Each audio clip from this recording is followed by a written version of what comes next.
Hello everyone, welcome you all and you know कि UPSC ने अपना नोटिफिकेशन रिलीज कर दिया है। But now most of the aspirant suffering कि ओबीसी एंड सीएल के बारे में कैसे होगा, क्या करना होगा। And many of you have doubt regarding OBC and CL. And इसी को लेकर के आज इस वीडियो में हम लोग पूरा का पूरा डाउट क्लियर करेंगे, ठीक है। सो मैंने ऑलरेडी यूपीएससी को कॉल किया है एंड पहले भी मुझे ये इसके रिगार्डिंग सब पता है। So I want to tell you कि क्या करना है, ठीक है। क्योंकि ये जो 3 ईयर का जो दिया जाता है यहाँ की आपके 3 साल का फाइनेंशियल ईयर का जो डेटा है वो चाहिए। इसमें मोस्ट ऑफ द कैंडिडेट का जो डाउट होता है, इसी चीज़ को क्लियर करने के लिए मैंने यूपीएससी को कॉल किया था, ठीक है। अगर आप चाहो, अगर मेरी बातों से आप सेटिस्फाइड नहीं हो तो आप फिर से यूपीएससी के पास कॉल कर सकते हो। एक toll free number you know कि ब्यूटीफुली यहाँ पे दिया गया है, ठीक है। सो इस चीज़ को कर सकते हो कॉल।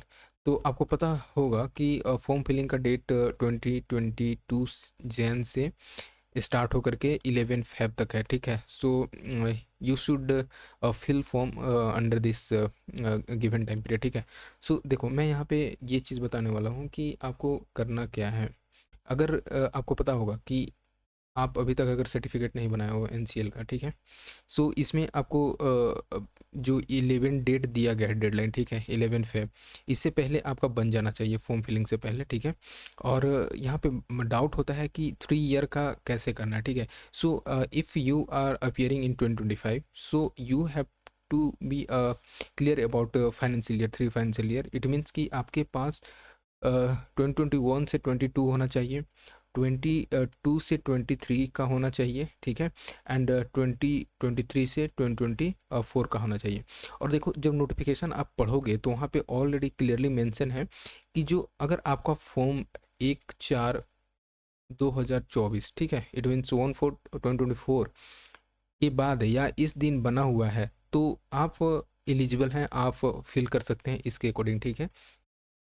इट मीन्स कि आपको पता होगा कि जो फाइनेंशियल ईयर होता है, ठीक है, एवरी ईयर मार्च से अप्रैल तक चलता है, यू नो, ठीक है। सो जो अप्रैल तक है ये अप्रैल तक रहेगा, ठीक है। और इसके बाद अगर आपका अभी नया बनवाना चाहते हो आप, ठीक है, सो आपको 11 फेब से पहले का होना चाहिए। सो आप कर सकते हो। और बात रहा अब 3 ईयर का कैसे करेंगे, ठीक है। देखो, यहाँ पे कुछ करना नहीं होता है और ये वेरी करता है स्टेट टू स्टेट, ठीक है। आप जा कर के स्टेट में सबसे पहले इसमें क्या होता है कि आपको एसडीएम के थ्रू बनाना होगा, ठीक है। एसडीएम के थ्रू बनवाना होता है। उसके बाद एसडीएम इट मीन्स कि आपको जो डिवीज़न होता है, ठीक है। सो पहले अपना अनुमंडल जिसको हम लोग बोलते हैं वहाँ से बनवाना पड़ता है। देन उसके बाद आपको फिर से अप्लाई करना होता है for your district. It means कि जो डीएम होते हैं या डीसी होते हैं वो आपको अप्रूव करेंगे, ठीक है। और ये 24 आवर के अंदर में हो जाता है, ठीक है। सो वहाँ से अगर अप्रूव हो जाता है तो आपका ये सेंटर का एनसीएल बन जाता है। क्यों सेंटर का यहाँ पे, कैसे, इसका क्या मतलब होता है? क्योंकि देखो, स्टेट का अगर बनवाना है तो स्टेट में एनसीएल का जरूरत नहीं पड़ता है। ये होता है कास्ट बेस्ड पे, ठीक है। कास्ट बेस्ड पे अगर आप जो प्रिस्क्राइब्ड कास्ट है अपने स्टेट के अंदर, तो अगर उसके अंदर आप फॉलो कर रहे हो तो आपका बन जाता है। बट अगर आपको एनसीएल बनवाना है, ठीक है, नेशनल लेवल पे अगर आपको नॉन क्रीमी लेयर का बनवाना है, सो इस केस में क्या होता है कि जो डीएम है वो किसके एक तरह से वो तो सेंटर के ही हैं, ठीक है, एडमिनिस्ट्रेशन के अंदर आते हैं। तो वो जो है यही आपको अप्रूव करेंगे। सो ये क्लियर हो जाता है कि आपको जो एनसीएल है यहाँ से बन जाता है, ठीक है। और जो मैंने 3 ईयर का वो बताया, ये कुछ होता नहीं है, बस ये देखा जाता है 3 ईयर में कि किस तरह से जो है एक बेसिकली एवरेज देखा जाता है। अगर आपका जो है 8 लाख के अंदर है या फिर 8 लाख से कम है, ठीक है, सो उस केसेस में है कि आप क्रीमी लेयर के अंदर नहीं आते हो, ठीक है। इट मीन्स कि आप एलिजिबल हो। सो ये चीज़ यहाँ पे बेसिकली अकाउंट किया जाता है। और इसमें ज़्यादा कंफ्यूज होना ज़रूरी नहीं है। कहीं कहीं क्या होता है कि जो कोई कोई स्टेट में आपको देखने को मिलेगा कि एक ही साल का बनाते हैं यहाँ पे। इट मीन्स कि जो करेंट ईयर या फिर अभी आप बनवाओगे तो वहाँ पे डेटा बस 1 ईयर का ही चाहिए, ठीक है, 1 ईयर का ही चाहिए। तो इसमें ऐसा नहीं होता है। और जब आप मेंस का फिल करते हो फॉर्म, वहाँ पे ऐसा ज़रूरत पड़ जाता है कि आपको पूरा का पूरा डिटेल डालना होता है। सो ये ज़्यादा इसमें वरी करने का ज़रूरत नहीं है, बस फ्री होकर के आप दो। आप एक बार बोल दो अपने जहाँ पे एसडीएम या फिर जहाँ जिस स्टेट में आप बनवा रहे हो, कि मुझे 3 ईयर का चाहिए, ठीक है, मुझे 3 ईयर के एवरेज के अकॉर्डिंग बनाना है, तो वो खुद आपके अकॉर्डिंग वहाँ पे बताएगा। या फिर अगर आपको डाउट है तो अपने अनुमंडल में जाओ, एसडीएम से बात करो, ठीक है, वो डाउट क्लियर कर देंगे। या नहीं होता है तो आप सीधे यूपीएससी को कॉल करो और वो डाउट क्लियर कर देंगे। क्योंकि जो है ना ये सीधे बताएं कि देखो कहीं कहीं स्टेट में 3 ईयर का होता है और किसी किसी में 1 ईयर, प्रीवियस 1 ईयर का हो रहा है, तो आप वो भी कर सकते हो, इसमें कोई डाउट नहीं है, ठीक है, और ये आपका कंसिडर रहेगा। सो बस बेसिकली यही कुछ इंपॉर्टेंट डाउट थे और मोस्ट ऑफ द कैंडिडेट का। और कुछ यहाँ पे आपको पता भी होगा कि 979 वैकेंसीज़ हैं, ठीक है, पिछले बार से तो कम हो गए हैं बहुत ही।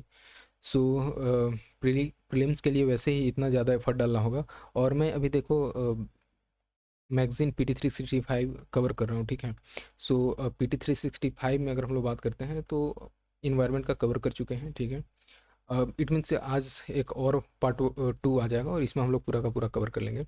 देखो मैं थोड़ा सा इस लंबा वीडियो रख रहा हूँ क्योंकि हम लोग को अभी कंप्रिहेंसिवली कवर करना है।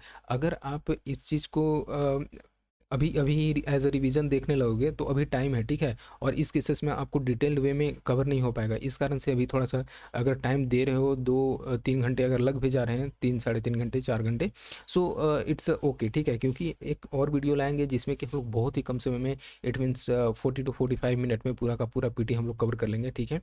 सो टाइम को कंप्रोमाइज़ वहाँ पे किया जाता है जहाँ पे हम लोग को बेनिफिट नहीं है, बट जहाँ पे बेनिफिट है we can't compromise with time, ठीक है। सो ये चीज़ बात को ध्यान रखना।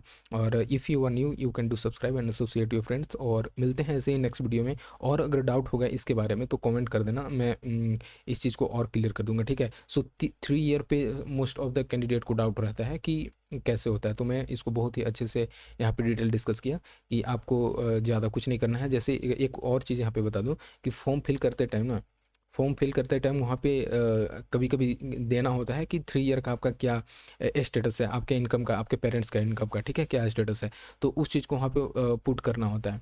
बट इट्स ओके, वहाँ पे अगर नहीं करना है, 1 ही साल का है तो आप दे दो, ठीक है। क्योंकि जब मेंस का टाइम पे आता है फॉर्म फिल करने का, तो वहाँ पे सब आप डेटा डालना होता है कि हाँ किस तरह से है। और मोस्ट ऑफ द कैंडिडेट को अगर पेरेंट्स का इनकम जो है 8 लाख से कम है तो क्रिमिनल एड के अंदर तो वैसे भी नहीं आएंगे, ठीक है। तो चलो ठीक है, मिलते हैं नेक्स्ट वीडियो में। और अभी हम लोग एक लाते हैं वीडियो इन्वायरमेंट का पार्ट 2 जिसमें कि हम लोग पूरा पीटी कवर कर लेंगे, ठीक है। और आप जा करके देख सकते हो, मैं इसका एक लिंक डिस्क्रिप्शन में दे दूंगा। सो चलो ठीक है, मिलते हैं नेक्स्ट वीडियो में। Thank you.